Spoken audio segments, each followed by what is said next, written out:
sino po ba ang may kagagawan ng pagkamatay ng inyong mga kasamahan sa anti-illegal drug campaign? Wala pong iba kundi yung dating Pangulong Duterte. Dahil gusto nila kaming patahimikin dahil doon sa na-discover namin na involvement ni Michael Yang saka ni Alan Lim. Pakibahagi nga po sa committee ito yung pinaka malaking accomplishment nyo sa paglaban sa illegal na droga. Siguro po yung pinakamalaking accomplishment ko is yung na-discover namin yung protection na ibinigay ni Pangulong Duterte sa dalawang drug personalities na si Michael Yang at si Alan Lim.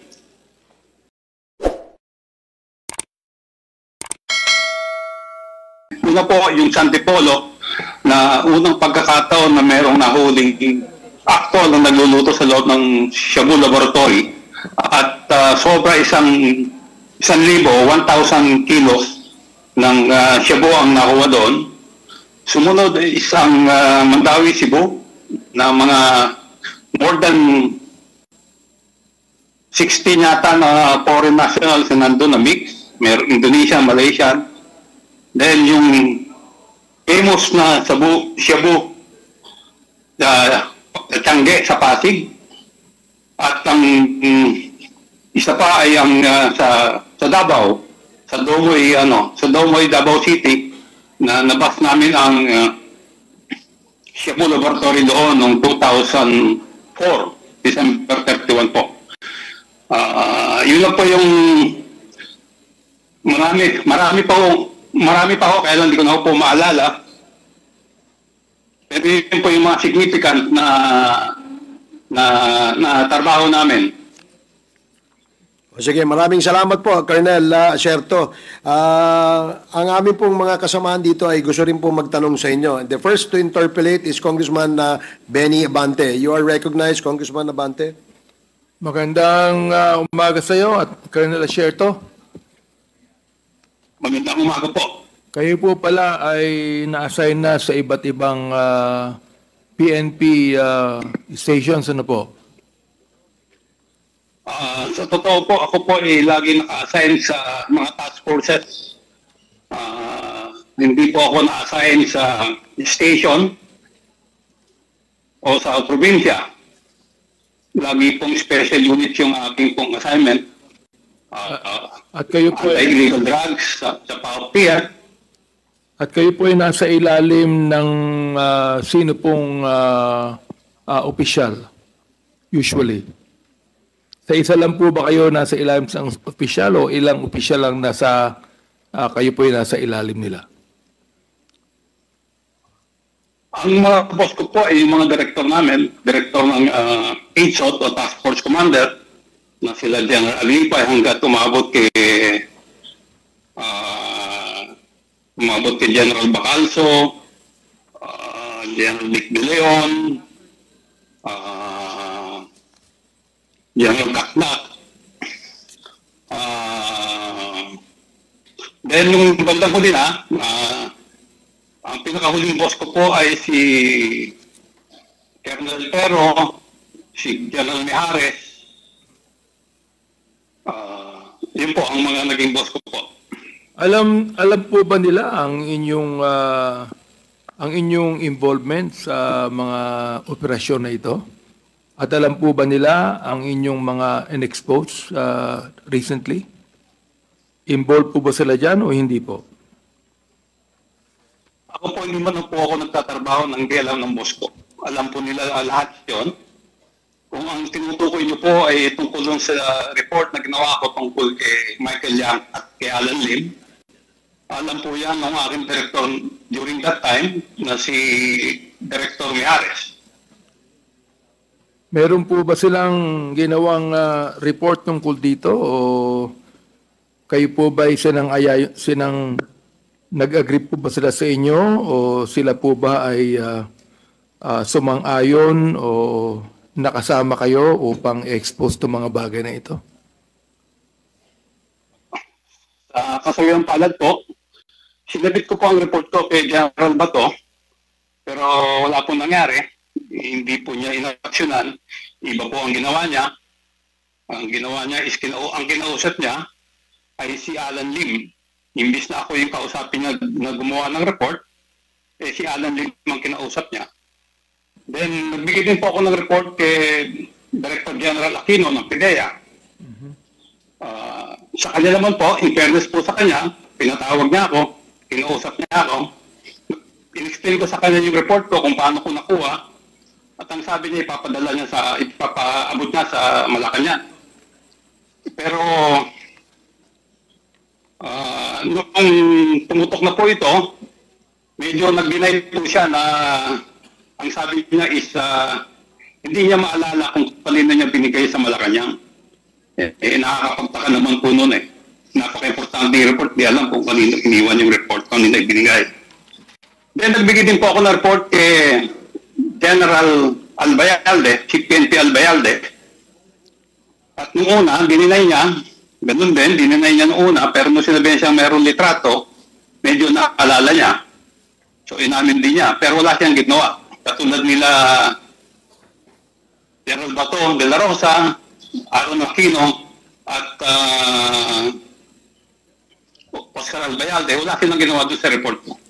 Talagang pinabayaan nila yung report.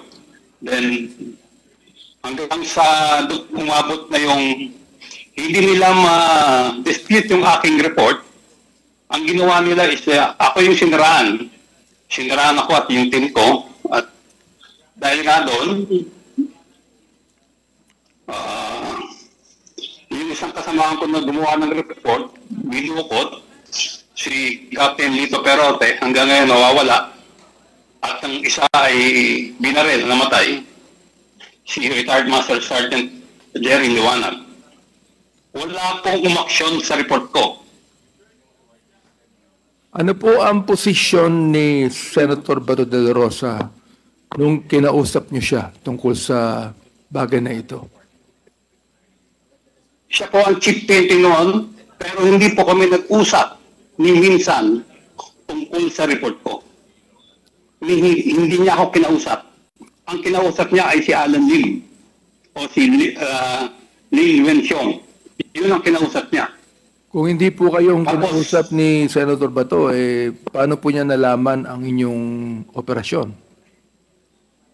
Nalaman niya po na meron akong report dahil meron po nagsabi sa kanya na meron akong report tungkol kay Lin Wenxiong o Alan Lim. Nalaman niya yung report ko na kay Director Tascolan. Tinawagan niya po si Director Tascolan at pinakuha niya yung report ko. Nalaman ko po ito kasi tinawagan ako ni General Tascolan. Tinatanong ako kung nag-usap kami ni Chief PNP Bato that time. Kasi bakit ba pinapakuha yung report ko?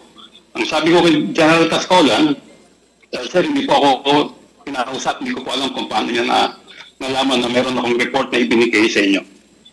Noong pong 2017, sino po ang Director General ng Philippine National Police? Si Bato rin po ba? During that time po, siya pa po ang director. At kayo po'y gumawa ng isang Director report. General. Kayo po'y gumawa ng isang report noong 2017 na kung saan lumabas ang pangalan ng mga high profile na mga tao. Katulad ni na Michael Yang at Alan Lim, na kilalang parehong malapit kay dating Pangulong Duterte. Tama ho ba ito? Opo. Actually, meron pa isang pangalan po doon si Johnson Chua. Johnson Chua. Opo. Ito pong report na ito ay naibigay po kay Senator Bato noong panahon niya. Opo, naibigay po sa kanya. Pero wala po siyang ginawa. Ang ginawa niya po ay ang kinausap niya si Alan Lim. Then kinausap siya ni Michael Yang. Okay. Bakit po niya kinausap si Alan Lim? Palagay niyo?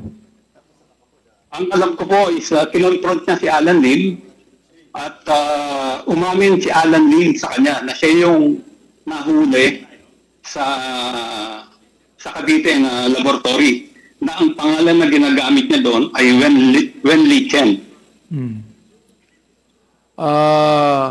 So nga pala, kaano-ano mo si Miss Roslyn, kaano-ano mo si Alan Lim? Your Honor, hindi ko po kilala si Alan Lim. Hindi mo kilala? Hindi po. Okay. So, Colonel Asierto, yung pong Dumoy raid, kailan po nangyari ito? Dumoy raid? December 31 po, 2004. 2004. Sino po ang Opo. ang Director General ng Philippine National Police noon at that time? Si General Aglipay po. General Aglipay. Okay. Meron nga po kung isang tanong doon, no? Sino po ba ang mga taong binantayan ninyo sa inyong surveillance? Tungkol dito. Ang prominent po doon na pangalan ay si Alan C. Alan C. Opo. Nasaan na po siya ngayon? Wala na po.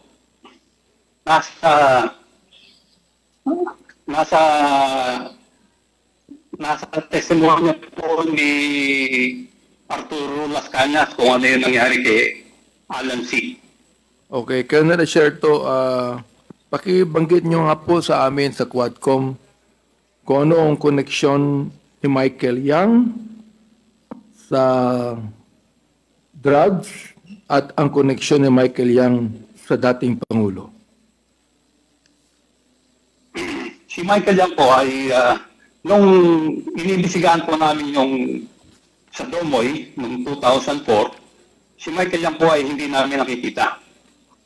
Kasi po ang participation niya ay nagsimula o yung aming surveillance is nagsimula noong October 2004. Pero ang participation ni Michael Yang, base dun sa informasyon na nakuha namin, is nagsimula siya noong August. Ang participation niya is siya yung tumanggap ng dalawang 40-footer container van na naglalaman ng mga saring-saring gamit ng mga chemicals at equipment at mga ibang produkto na ginamit sa pagtatayo ng laboratory sa Domoy at yung doon sa nahuli sa Cagayan de Oro. Yun ang participation ni Michael Yang sa Domoy. So, August siya nag-participate, pero during our surveillance nung October hanggang mabas namin nung December 31, hindi namin siya nakita.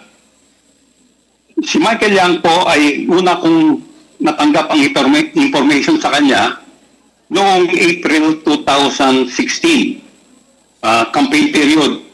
Ito po ay ipinakita sa akin ang litrato na magkatabi si Michael Yang, si then presidential candidate Rodrigo Roa Duterte at si Bongo na nasa loob ng isang pribadong eroplano. Yan po ay 2016. Ang sabi sa akin ng asset is magkaibigan si Michael Yang at si then Mayor presidential candidate Duterte.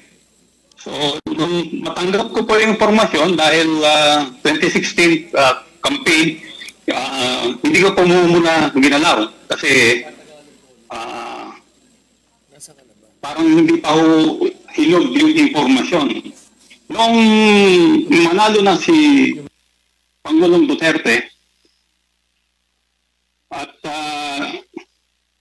nasimula na yung war on drug na maraming namamatay, sinimulan ko na po yung aking betting doon sa informasyon na natanggap ko tungkol kay Michael Yang. So, base doon sa betting na ginawa namin, na meron kaming nakausap na isang tao na meron ding involvement doon sa pagtatayo ng laboratory sa Domoy noong 2004. Nagkataon na natagpuan siya ni then Captain Lito Perote. So, kinausap namin siya sa Davao noong August 2017. Nag-meet kami doon. So, kinausap namin siya. Colonel Asierto, Hindi pa kayo nakita ni Michael Yang kahit minsan? Ay, hindi pa po. Si Alan Hindi Lim, pa po, hindi pa po. nakita na ba kayo ni Alan Lim? Ay, hindi pa rin po. Hindi pa rin Okay, po. meron kaming picture dito na kasama ang dating Pangulo. Can we get the picture there? Na kinakausap niya si Michael Yang at si Alan Lim. So, ibig niyong sabihin, Colonel Asierto, sa inyong investigasyon na talagang nasisiguro nyo na may koneksyon ang dating Pangulo sa mga illegal na gawain ni Michael Yang at ni Alan Lim. Meron po ba? Sigurado po ako. Dahil po doon sa nangyari sa akin at nangyari doon sa mga kasamahan ko, very obvious po na siya yung pinotektahan niya si Michael Yang at si Alan Lim. Ano pong nangyari sa inyo? Yung po ba ay ginawa sa inyo? O dinicide ninyo? O ginawa po sa inyo sapagkat nakita nyo ang involvement ng dating Pangulo dito kay Michael Yang, kay Alan Lim? Nakita nyo na hindi pinansin ang report ninyo ni Senator Bato? Karoon din po si ang iba pang mga Director General. Yung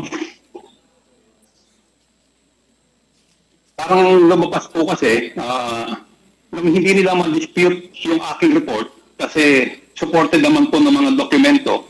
May mga warrant of arrest si Johnson Chua, merong court decision si Wen Lichen o si Alan Lim sa Cavite. So, hindi nila ma-dispute yung report eh. Ang ginawa nila is sinira nila kami. Naglabas sila ng white paper against us, ginawan kami ng matrix.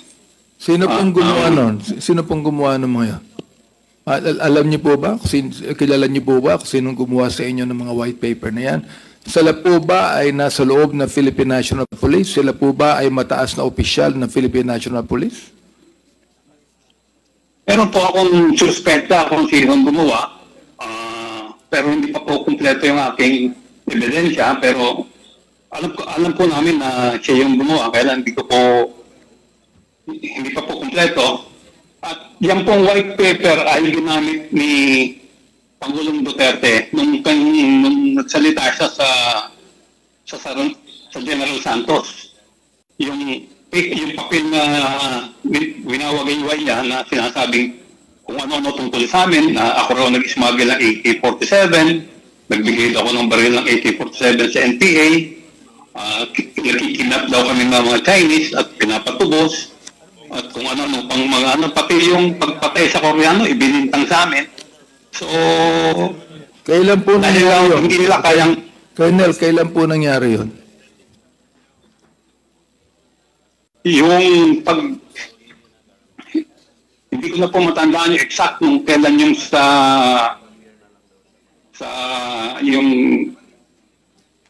yung kanyang public engagement sa General Santos. Pasensya na po kayo, talaga pong medyo mahina po yung aking pag-alala sa date. Pero lahat naman po yan is nasa media. Lumabas na po sa media yan. So, lahat po itong sinasabi ko ay nangyari, mabe-verify po sa media. Meron po ba kayong sariling dokumento na nagsasaad na si Michael Yang po at Alan Lim at ang ibang mga PNP chief ay may connection dito sa inyong iniimbestigahan? Ang ginawa ko pong report ay nasa kanila. Ibinigay ko sa kanila yung report ko. Oo. Pero kung wala kayong kopya ang komite, kung wala kayong kopya, pwede po ako magbigay sa inyo ng electronic copy. Mr. Chairman, do we have a copy of that? Comsec, do we have a copy of the document from Colonel Asierto? There were submissions in the past, sir. We have to check if Just in case lang na nawa na yung kopya, can we ask another copy from you, Colonel Acerto? Opo, ipadala ko na lang po. Lahat po ng dokumento na meron ako, pati mga notes, mga pictures, mga passport picture ni Alan Lim o ni Lenny Winsiong, ipadala ko po sa inyo. So, Colonel Acerto, of course, alam nyo na under oath po kayo. So, lahat po ng inyong mga sinabi at mga binanggit ngayong araw na ito sa aming Quadcom ay puros katotohanan po lamang. Opo, Wala pong halong katotohanan po ba ito? Ang pangalawang tanong, wala bang halong politiko ito? Ang pangatlong tanong, masama ba ang loob nyo sa dating Pangulo o sa mga Director General, kaya kayo nagsasabi ng ganito ngayon? Pakisagot po. sobrang anim na taon na po kung lumalaban sa katotohanan. Kung ang aking report ay hindi totoo, ay madali po na lang itong i-discredit. Pwede nila kagad i-present si Alan Lim o si Michael Yang. Si Michael Yang meron siyang tattoo sa likod. Ang alias niya is Dragon. Kasi meron siyang tattoo sa Dragon. Lahat po yan nasa report ko. Mayroon pong tattoo Kung sa ako po likod yung... si Michael Yang. Opo, sa likod. Oo. Alias Dragon po ang tawag sa kanya. Akala ko ba hindi pa kayo nakita ng Michael Yang? Paano nyo nalaman na meron siyang tattoo sa likod? Sino yung sabi sa inyo na meron siyang tattoo sa likod? Yun po yung binanggit nung confidential informant na nung ipinakita ko po yung mga pictures, yung iba-ibang pictures ng mga Chinese o iba-ibang photos. Tinuro niya po si yung picture ni Michael Yang. Pero ang tawag niya, yan po si Dragon. Sabi niya, bakit Dragon? Sabi ko sa kanya, bakit Dragon?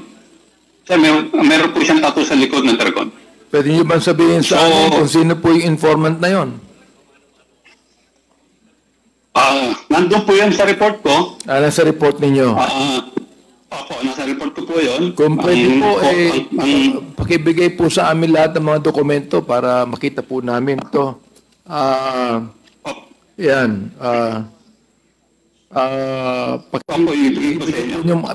Pati po ba yung mga personalidad na nakalagay din po doon? Opo, meron po yung meron parang siyang summary information ni Johnson Chua, ni Michael Yang, at saka ni Alan Lim. Okay. Andito po ngayon si Pidea Wilkins Villanueva na nagsasabi na walang kinalaman si Michael Yang sa drugs. Anong masasabi ninyo? Si Wilkins Villanueva, hindi naman po siya talagang naging, masasabi ko lang, na-involved dun sa surveillance casing build-up doon sa Domoy. At base po naman dun sa information na natanggap namin, si Michael Yang ay lumutang, ang participation na po ni Michael Yang is noong August 2004. Nagsimula kayong mag-surveillance o magkaroon ng case build-up is October na po October 2004. So talagang hindi namin nakita si Michael Yang during the intelligence build-up. Paano nyo Tapos yung sinasabi rin ni Wilkins dun sa press call nila sa Malacanang dati, na daw pong picture ni Alan Lim, nung mugshot niya, saka yung present picture ni Alan Lim ay malayo. Ang tanong ko po sa kanya is, siya ho ba eksperto sa photograph analysis? Napakadali lang naman pong malaman kung totoong iisang tao yan Fingerprint lang po. Fingerprint. Colonel Acerto, andito po si Pidea Wilkins Villanueva. Pidea Wilkins, can you say something about this? Pagkat iyong sinabi na walang kinalaman si Michael Yang sa drugs. So, will you please answer this? Yes, Mr. Chair. Yung Dumoy Clandestine Laboratory actually started October of 2004.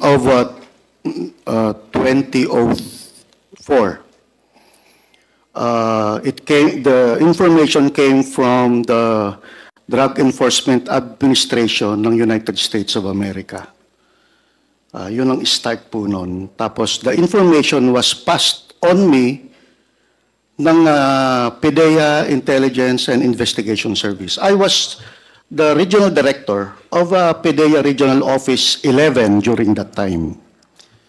So ang information, before kami, gusto ko lang, Mr. Chair, na Mr. ikwento. Villanueva, Yes. do you know Colonel Asierto Yes, personally? Mr. Chair. Okay. Kasi sometime October, first week of October actually, nag-meeting po kami nito sa EDSOT ni Colonel Asierto. Kaibigan ko po ito, sir. Yes. Mista ko po ito, sir, si Colonel Asierto. Okay. So during that So, time, classmate kayo? na-turn back lang siya, Mr. Chair. Okay. So, graduate ako ahead of him. During that time, Mr. Chair, nagkaka-editan ang PDEA at ang EDSOT. Kasi ganunan eh. That was the first, yun yung unang, ng PDEA at EDSOT. So, Yun ang problema nyo eh. Nagpapagalingan kayo. yes, during that time. Oo. Kaya nga, since mista ko, sir, si... Sana wala nang pagalingan ngayon. ay, nung time ko, Mr. Chair, wala nang ganun eh. Oo. Nung 2020, si wala nang Hindi ko dumating na sir makalimutan ako. yung nangyari doon sa Quezon City. Yes, sir. O, can you imagine? Pare-pareho kayong law enforcers. Kayo nagbabarilan. Yes, Your Honor. Oh. So what happened, case conference kami ni Colonel Asierto. Nasabi niya, may nahagip siyang personality Aha. na papuntang Davao. But naputol doon, Mr. Chair. Until noong October 26, nabigyan ako ng information na may padating na dalawang Chinese national na manufacturer sa Davao. So from the airport, talaga sinundan namin hanggang sa kung saan sila lumapag. PDEA pa lang po ang nandun. Wala pa pong EDSOT yun. Surveillance ninyo. So, talaga sinundan na namin sila hanggang sa dulo. Ang kagandahan doon, Mr. Chair, is pagdating doon sa pinuntahan nila, that same, yung bahay na pinuntahan nila, that was an apartment. Subject po yun ng previous case operation plan ng PDEA. Sino po yung dalawang Chinese? Mr. Chair, Chinese name eh, hindi... You would know because ikaw ang leader ng Yes, Mr. operasyon. Chair, You but would know. 2004, wala na po akong... If-find out ko, Mr. Chair, and... May report kayo niya sa PDEA, am I right? Yes, we submitted sa PDEA yung mga progress report hanggang sa after operation report. Mr. Chair, may I ask that... But pipilitin ko, Mr. Chair, kasi... That he submit to us the report, please. Wala na ba o ano? And then- Pipilitin kong hanapin sa files ko, Mr. Chair, kasi yung sobrang tagal, most of the laptops na nasa akin na corrupted. So, pipilitin kong maghanap, baka na-save ko somewhere along sa mga... So naniniwala kayong walang kinalaman si Michael Yang sa drugs? During that time, Mr. Chair, walang Michael Yang eh. Ang alam ko lang na sinabi ni Colonel Asierto is Johnson Chua, which is both. Talagang subject namin dalawa yon. But there was no Michael Yang during that time. Colonel Asierto, what can you say about that? Sa sinabi ngayon ni General to isa? General Wilkins. Ano po? Ano masasabi? Totoo po yung kay Michael Yang na talagang hindi na namin nakita nung mag-start kami mag-surveillance noong October. Kasi nga po, ang sabi nung may confidential informant Panther na August nung tinanggap ni Michael Yang yung dalawang 40-footer container van. Yung sinasabi niya naman po tungkol doon sa information na galing USDA, Tama po yun, galing USDA. Sa akin po ibinigay. Ang information na ibinigay sa akin ng USDA is nagbigay siya ng isang number, nag-load number, na ang last 4 digit is 1988. Kaya medyo natatandaan ko po. So very. Totoo po yun, General. 1988. Totoo. Yes, Mr. Chair. Okay. Binigyan nga ako ng log doon ni Colonel Asierto about that. Okay. Na yung information niya, na yung log na yon, tumumbok na sa Davao. So doon kami nagkatugma. So doon kami nag-collaborate, Mr. Chair. Anong ibig sabihin yung nasa Davao, General Villanueva? Yung user nung number na binigay niya is naandun sa Davao. Therefore, yung pong drugs nasa Davao. I don't know, Mr. Chair, but yung personality na gumagamit ng telepono na yon is na-trace sa Davao, Mr. Chair. Kaya pumayag ako makipag-collaborate kay Colonel Asierto because, Davao to. So, sa akin, lahat ng pertaining sa Region 11 is under my area. So, ito daw, Mr. Chair, yung sinabi namin, pwede itong first time na to mag-collaborate ang PDEA at police. And it happened, Mr. Chair. Hanggang ilang taong kayo ron? Until 2008, Mr. Chair. 2008. Yes, yes. So, where were you when the former president became president? Nasa regional office 10 po ako, Mr. Chair. You were As a still regional active at director. that time? Yes, yes. Mr. And you Chair. are the... Regional director of Regional Office 10. Are you also involved? Sa PDEA pa rin, di ba? PDEA? Yes, yes, Mr. Chair. Okay. So, Colonel Asierto. Colonel Asierto. Colonel Asierto. Ano po yun? General Villanueva attested and agreed with you on on what you said. So, can you continue on? Ano sa mga sabi niyo? Tungkol naman po dun sa mga binigyan ko ng report, siguro po natural na sumamahan loob ko kasi sila po yung aking mga immediate upper class sa PMA, maging si General Aquino, class 85, siya ang nag-receive sa amin. Nung plebo kami, sila yung class na nag-receive sa amin. Tapos ang mga squad leader namin, 86. Yung class nila General Noto. Colonel Asierto, merong nabanggit si General Villanueva na dalawang Chinese na hinabol nila sa Davao. Ay, hindi niya maalala yung mga pangalan. Kayo po ba naalala niyo yung pangalan, Colonel Asierto? Yung dalawang Chinese na yan? Hindi ko po alam yung sinasabi niyang Chinese, pero ang target po namin dyan, yung nagpunta kami sa Davao, is si Alan C na yung gumagamit ng number ng 1988. Sino pong Alan? Alan Lim. Alan C po. Alan C. Okay. So, ilang taon na po silang involved sa drugs sa pagkakaalam ninyo? Hindi ko po maibigay yung exact na taon kasi nung ma-receive namin yung information na yun, middle of 2004 yung binigay sa akin yung number na 1988 ng USDA. Until? Ano po? Yung number na binigay sa akin po ng USDA na mayroong last 4 digit na 1988 is parang ibinigay po sa akin ng mga middle of 2004 eh. So, pina-verify niya sa akin yun, pina-imbestigahan. Then, after a couple of months, yung isang asset ko po na dito sa Pilipinas, binigay din po yung same number na involved din daw sa production ng shabu. At ang base So, nila sa nagpunta Davao. po- Ang kanilang base sa Davao. Opo, ang i-trace ko nga namin, nasa Davao. At ang dating Pangulo ay mayor pa ng Davao nung araw. Opo, siya po yung mayor.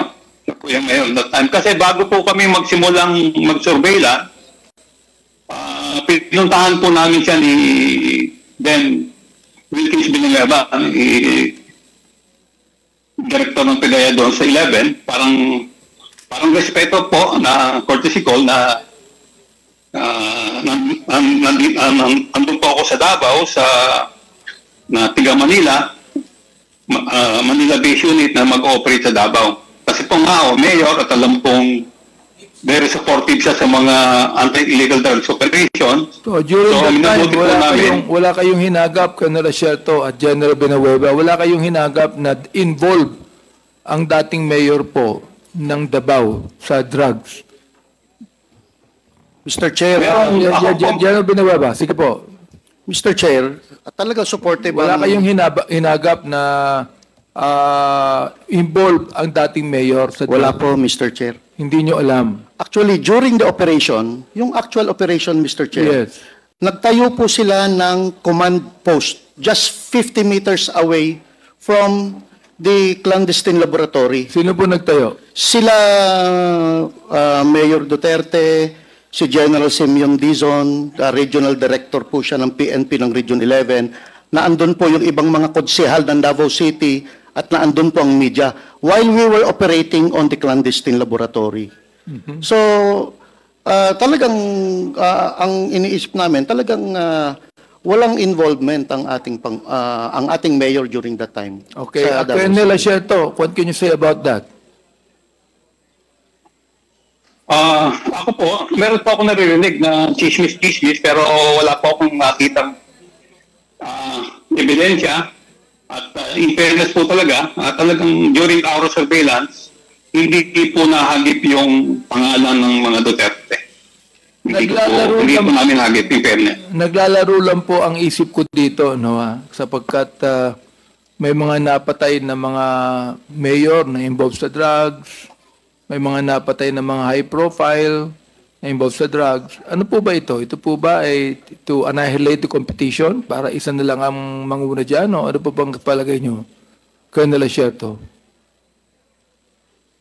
Sa aking pong assessment, with yung kanyang pagproteksyon kay Michael Yang saka kay Alan Lim, ang aking po is parang cover up po yung pagpatay niya sa mga maliliit na sa mga maliliit na personality na involved sa droga. Parang cover up. Kumbaga, Yung assessment nyo. Parang cover up po Oo, cover up. Dahil Bakit po nyo nasabing parang cover up? kasi po ang namamatay is yung mga nasa baba, yung mga user. Kumbaga is mga end user. Tapos yung medyo yung distribution, yung mababang distribution. Pero yung source po, hindi po ginagalaw. General Benahueva, anong Ang pasok palagay nyo? po. Anong palagay nyo? Mr. Chair, iba yung analysis ko doon, Mr. Chair. Kung bakit nagtayo ng Davao Laboratory. Kasi Mr. Chair, talagang during that time, talagang mataas ang level ng aming vigilance against crime, illegal drugs. Ano na ngayon ang assessment nyo during that time? During that time, that Mr. the Chair. former president became president and he had war on drugs and killed so many people. Ano po yung assessment nyo dyan? For example, like Mayor Espinosa, pinatay po, Paruhinog, pinatay. Si Jed Mabilog ay kinakailang umalis ng Pilipinas sapagkat pinagbintangan. Ano po ang assessment nyo? Mr. Chair, I cannot give any assessment on it because dun lang po ako sa anti-illegal drug campaign. Well, that's anti-illegal drugs. Yes, Mr. Chair, pero That's the yung anti-illegal drugs campaign. pero wala pong actual na ebidensya Knowledge, na pwede kong ituro ang ating presidente. Oh. So, I cannot speculate on the things na wala po akong personal knowledge. No, of course, that's true. Yes. Anyway, Mr. Chairman, at tutuloy ko na lang mamaya para yung ibang naman ay makapagtanong din. Thank you very much.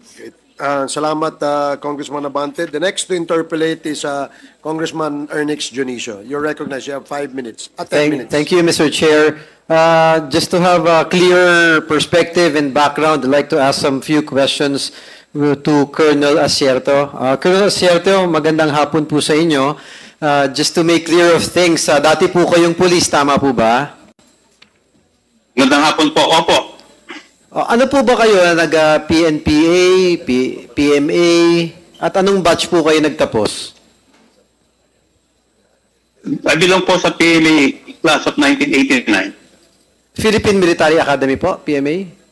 Opo, PMA po. 1989. 1989. Opo.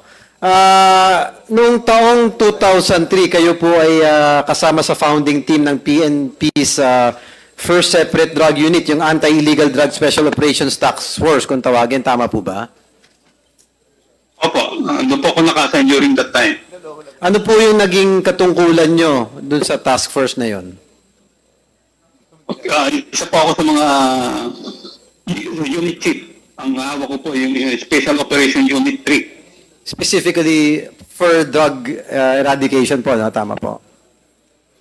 Opo, ang ano po namin, ang focus po namin is yung high value targets, yung mga foreign nationals.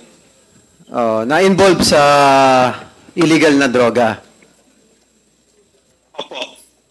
Noong taong 2015 naman po, ang task force nag-expand siya eh. Naging Illegal Drugs Group, AIDG. Tama po. Opo, transition po siya. At kayo naging bahagi rin nun. Party rin po kayo nun. Naging party rin po ako. Eventually, naging PNP Drug Enforcement Group o DEG. Kayo naging bahagi rin po nun. Tama po. Opo. Naging deputy po ako nung i-organize po yung Drug Enforcement Group. Ako po yung in-appoint na ni Chief PNP Bato de la Rosa at that time na maging deputy for administration. Yeah, I can see, Colonel Asierto, that you have a wide experience in the anti-illegal drug campaign, being part of multiple groups that is specifically tasked to eradicate illegal drugs. Kung susumahin po ang inyong karanasan, bilang isang anti-drug operative, gaano po kahaba ang naging karanasan ninyo? Siguro po mga almost 2 decades po. Sa haba po nung karanasan ninyo, naging matagumpay naman po sa pananaw ninyo ang mga operasyon na nagawa nyo laban sa illegal na droga? Opo, masasabi ko pong naging epektibo yung aming unit, yung SOU-3, at marami po kami nakuha awards. Almost yearly kami ang nakakuha ng awards yung mga tauhan ko. At very close po ako sa mga foreign counterparts. Sa maiksing pananalita po, very briefly, choosing a few of your major accomplishments, partly that has been mentioned earlier or not, pakibahagi nga po sa committee ito yung pinaka malaking accomplishment nyo sa paglaban sa illegal na droga. Siguro po yung pinakamalaking accomplishment ko is yung na-discover namin yung protection na ibinigay ni Pangulong Duterte sa dalawang drug personalities na si Michael Yang at si Alan Lim. Sa tingin ko po, yan yung pinakamalaking accomplishment ko. Kaya lang nga po is nalagasan ako ng dalawang kasama ko. Pakipaliwanag po, ano pong ibig sabihin ng nalagasan? Yung si Captain Perote po, dinukot sa Bacolod noong April 19, 2019. At si Master Sergeant Liwanag, retired Master Sergeant Jerry Liwanag, pinatay po noong February 24, 2021. Sila po ba mga kasama nyo rin sa PMA? Hindi po, mga tauhan ko po sila sa sa SOU-3. From the ranks po sila. Sa anti-drug operation unit nyo rin po? Apo. First time ko pong narinig yung nangyari na yan. Ano po ba ang, sa tingin nyo, bakit po ba o sino po ba ang may kagagawan ng pagkamatay ng inyong mga kasamahan sa anti-illegal drug campaign?